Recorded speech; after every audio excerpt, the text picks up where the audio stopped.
ഒരു അടിപൊളി പൈനാപ്പിൾ പുളിശ്ശേരി റെഡിയാക്കി എടുത്താലോ? ആദ്യം ഈ പൈനാപ്പിൾ കട്ട് ചെയ്തെടുക്കാമേ.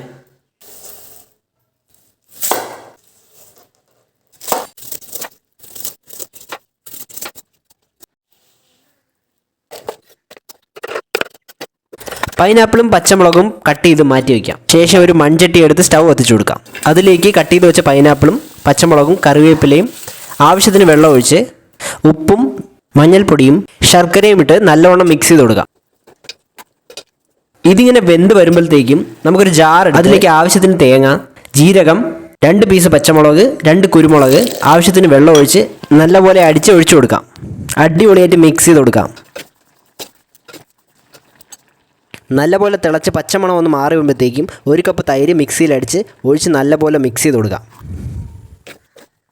ഇനി ഒരു പാൻ എടുത്ത് പച്ച വെളിച്ചെണ്ണ ഒഴിച്ച് ചൂടാകുമ്പോഴത്തേക്കും കടുകും ഉണക്കമുളകും കറിവേപ്പിലയും ഇട്ട് പൊട്ടിച്ചൊഴിച്ചു കൊടുക്കാം.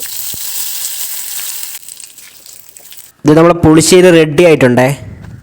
പ്ലേറ്റ് ചെയ്തെടുക്കാം. ആവശ്യത്തിന് ചോറും നമ്മുടെ പുളിശ്ശേരി ഒഴിച്ച് 2 ഫിഷ് ഫ്രൈയും വെച്ച് കൊടുക്കാം. ടേസ്റ്റ് ചെയ്ത് നോക്കാം.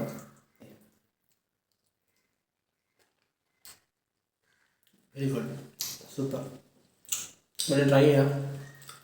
അഭിപ്രായം കമൻറ്റ് ചെയ്യാം. വീണ്ടും കാണാം. അതുവരെയും ബൈ ബൈ.